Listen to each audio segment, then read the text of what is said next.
இன்னைக்கு நம்ம ராகி பிஸ்கட் தான் பண்ண போகிறோம். அதுக்கு 1 கப் ராகி மாவு எடுத்துக்கோங்க, 1 கப் கோதுமை மாவு எடுத்துக்கோங்க, 1 கப் பவுடர் சுகர் எடுத்துக்கோங்க. அப்புறம் உங்களுக்கு கலர் வேணும்னு நினச்சிங்கன்னா 2 டீஸ்பூன் கொக்கோ பவுடர் எடுத்து நல்லா மிக்ஸ் பண்ணிக்கோங்க. உங்களுக்கு பட்டர் ஃப்ளேவர் பிடிக்குன்னா 1 கப் பட்டரை எடுத்து நீங்கள் மாவில் மிக்ஸ் பண்ணிக்கோங்க. நான் வந்து இன்றைக்கி 1/2 கப் பட்டரும் 1/2 கப் மில்க்கும் எடுக்க போகிறேன். பட்டரை கொஞ்சம் கொஞ்சமாக ஊற்றி நல்லா கை வச்சு சாஃப்டாக மிக்ஸ் பண்ணிக்கோங்க. அப்புறம் 1/2 கப் மில்கை ஒரு ஸ்பூனாக ஊற்றி நல்லா சப்பாத்தி மாவு மாதிரி பிசைஞ்சுக்கோங்க.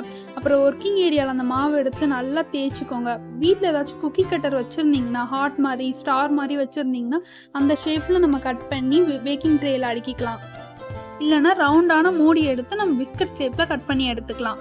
கட் பண்ணுறதுக்கு முன்னாடி ஓடிஜியை 10 நிமிஷம் 180 டிகிரியில் ப்ரீ ஹீட் போட்டுருங்க. கட் பண்ண அப்புறம் டாப் அண்ட் பாட்டம் ஆனில் வச்சுட்டு 20 நிமிஷம் நம்ம பேக் பண்ணி எடுத்தால் சூப்பராக நம்ம பிஸ்கட் ரெடி ஆயிரும். கண்டிப்பாக எல்லோரும் இந்த வீடியோ பார்த்து நீங்களும் பண்ணுங்கள். ஈஸியாக நம்ம வீட்டிலே ஹெல்த்தியான பிஸ்கட் செஞ்சு சாப்பிட்லாம். தேங்க்யூ.